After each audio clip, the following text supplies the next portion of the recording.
Hey, it's adventure time! What's up, it's a Gorgeous Detective here, investigating our favorite movies, and today I'm going to be doing a movie review on the new Studio Ghibli film, The Boy and the Heron, or originally, the title is How Do You Live?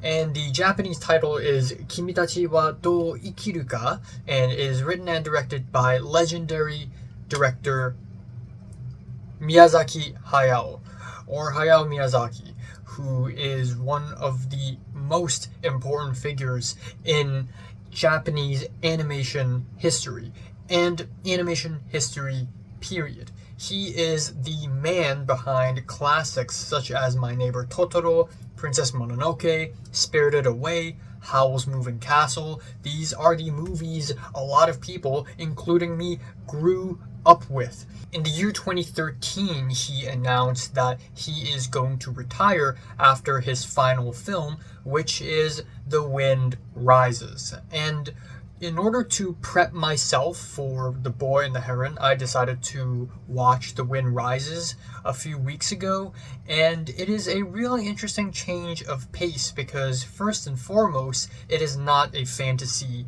movie.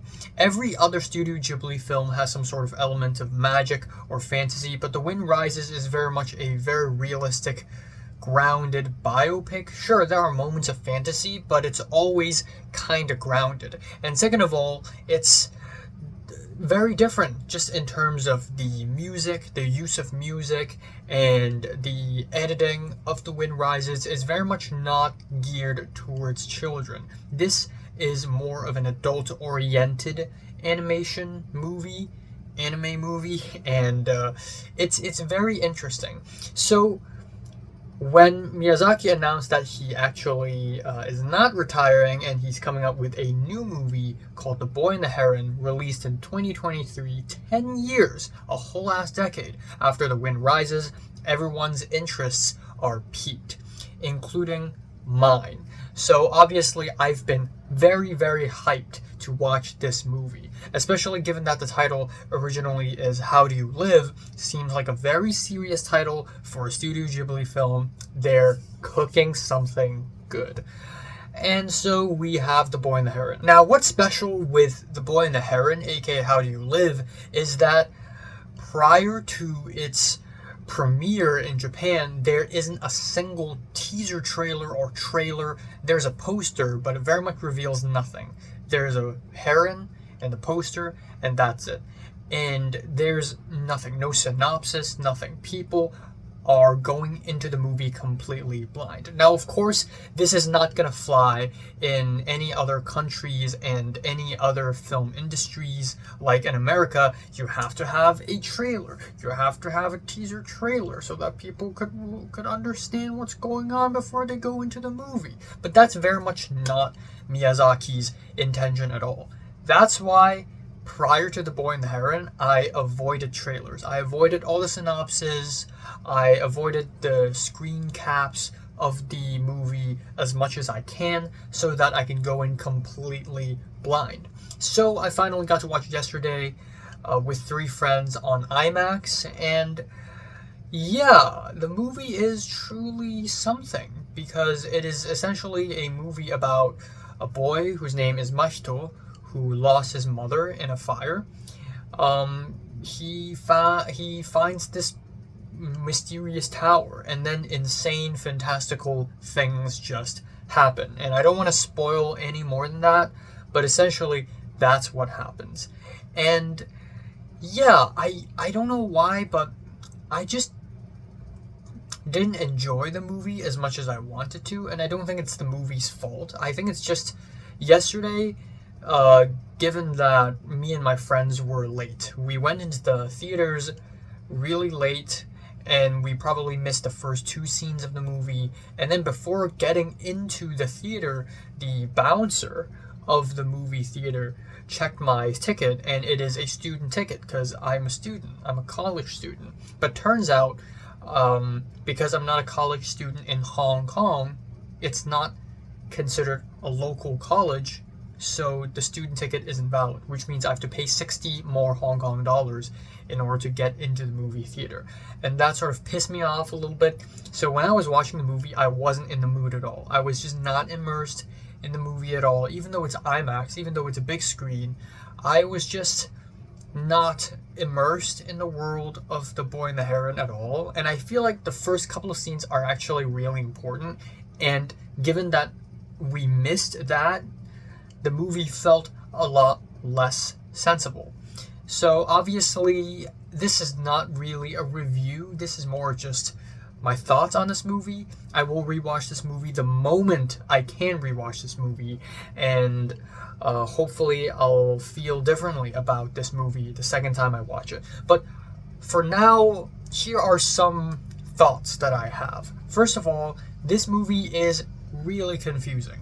It is easily the most confusing Studio Ghibli film I've seen, and not in a cool way. Like, yeah, Stalker is confusing, Persona is confusing, Cure is confusing, but they're confusing in an artsy, tasteful way.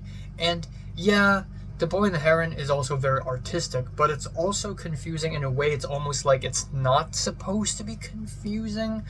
I don't really know, but there are indeed moments in past Studio Ghibli films where it gets confusing. Hell, Howl's Moving Castle is pretty confusing at times, and even The Wind Rises, even though it is a realistic, straightforward biopic, there are dream sequences in The Wind Rises that's just going to confuse the hell out of you. I feel like Miyazaki is similar to many other great directors. Their work gets less and less accessible over time, and Miyazaki is getting more and more abstract with the way he tells stories. Like in The Wind Rises, where there really isn't a major conflict, and the plot isn't it's very character driven and it's not very plot driven.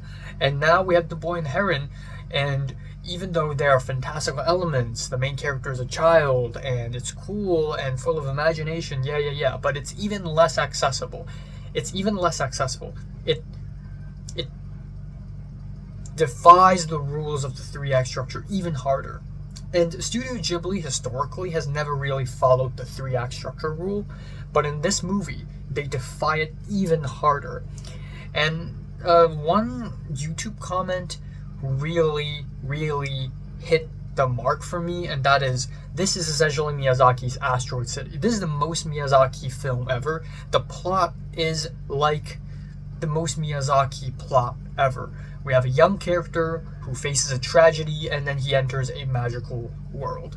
And that's like every Studio Ghibli film. Like My Neighbor Totoro, Spirited Away, Howl's Moving Castle, they're all like that. So yeah, I guess in one breath it is like a formulaic cliche thing for Studio Ghibli to do that. Like, yeah, sure, they're gonna do the same thing again. But at the same time, it's almost like Miyazaki's doing it for himself. Like, he's trying to make the most Miyazaki film possible. So this film is very self-referential. It's very self-indulgent. It's got all the hallmark Studio Ghibli elements, the great animation, the beautiful dreamy music, and just insane colors, cute little wara wara, which is sort of like kodama in Princess Mononoke, cute little animals that just show up and then they don't really add much to the story, and then a climax where you don't really understand anything, a godlike figure. It's like Miyazaki's brain is just firing off and he's just letting his own thoughts transform purely into cinema. And that's great. That's great. That's amazing. I love that.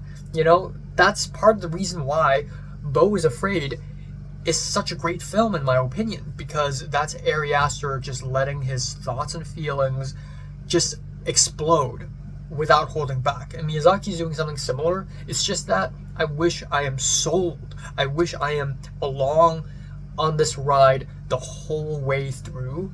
And this movie is essentially a whole ass journey to deal with one's grief in the midst of a world war. Again, really cool concept. In fact, recently, a few months ago, I made a short film that's similar to that, where there's no logic, it completely abandons logic, it's almost fantastical, and it's just characters moving, jumping around throughout time and space. And I guess one small thing I notice about The Boy and the Heron is how Miyazaki uses violence as a motif. Like Mahito making a bow or sharpening a knife because he wants to kill a bird, and then later on when he entered the tower, he had to gut open a gigantic fish, and the guts of the fish sort of explode in front of his face, and it's very messy. And then there's a point where there are these giant, I guess, cranes or pelicans that are being burned alive, and then a pelican is bleeding and dying, and it's sad. There's a lot of very violent imagery, and they all sort of connect towards the central idea of violence and war. Like gutting a fish for food, we're using it to eat, but for survival, do we have to do it in such a violent way? Or birds being burnt alive because the pelicans are eating the wara-waras, so they're being burned alive. So there's this moral gray area, like, should they be burned alive?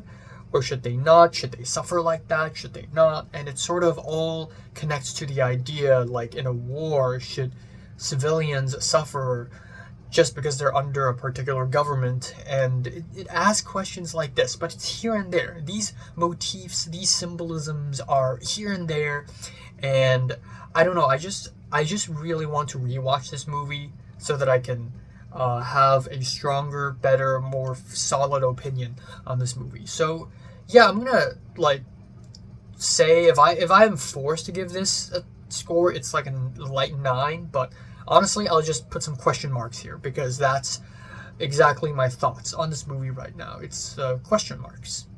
Yeah. So have you watched The Boy and the Heron? Comments below, let me know. Subscribe if you want more, and thanks for watching.